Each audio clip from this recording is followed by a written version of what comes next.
ক্ষতিগ্রস্ত প্রবাসীদের জন্য অর্থনৈতিক সহায়তা ও পূর্ণাঙ্গ পুনর্বাসন পরিকল্পনা ঘোষণা সহ ৩ দফা দাবি নিয়ে হোটেল ইন্টারকন্টিনেন্টালের সামনের একপাশে সড়কে অবস্থান নিয়েছেন জুলাই আন্দোলনে ক্ষতিগ্রস্ত আরব আমিরাত ফেরত ও অন্যান্য দেশ থেকে ফেরত প্রবাসীরা।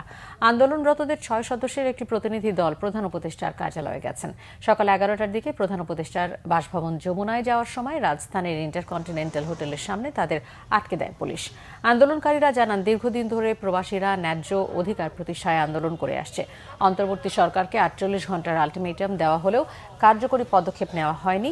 প্রবাসী শ্রমিকদের দুর্দশা চরমে পৌঁছেছে, অথচ সরকারের পক্ষ থেকে কোনো সমাধান আসেনি বলে অভিযোগ প্রবাসী শ্রমিকদের।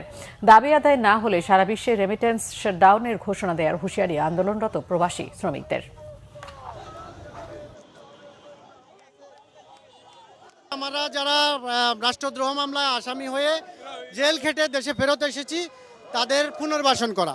দ্বিতীয়ত হচ্ছে, আমরা ওই দেশে আমাদেরকে ব্ল্যাকলিস্ট করা হয়েছে, আমরা ওই দেশে যেতে পারবো না। সম্ভব হলে ওই দেশের সরকার প্রধানের সাথে কথা বলে আমাদের ব্ল্যাকলিস্টটা উঠিয়ে নেওয়ার ব্যবস্থা করা। আমাদের আসিফ নজরুল স্যার ২৮ ডিসেম্বর আমাদেরকে নিয়ে একটা প্রোগ্রাম করেছিলেন। উনি আমাদেরকে কথা দিয়েছিলেন, আপনারা আগামীকাল ২৯ তারিখ বিকাল ৩টার সময় একটা প্রতিনিধি টিম আমার সাথে দেখা করেন, আপনাদের দাবি দাবাগুলো আমার সামনে আপনারা শেয়ার করেন, আমি আপনাদের দাবি দাবাগুলো পূরণ করব। আমরা পরের দিন আমরা ২টা থেকে উনার মন্ত্রণালয়ে আমরা যাই, রাত 10টা পর্যন্ত উনার মন্ত্রণালয়ে আমরা বসে থাকি, উনি আমাদের সাথে সাক্ষাৎ করেন নাই। আমরা যতক্ষণ পর্যন্ত উপদেষ্টার সাথে আমাদের সরাসরি সাক্ষাৎ না হচ্ছে ততক্ষণ পর্যন্ত আমাদের এই অবস্থান কর্মসূচি চলবে।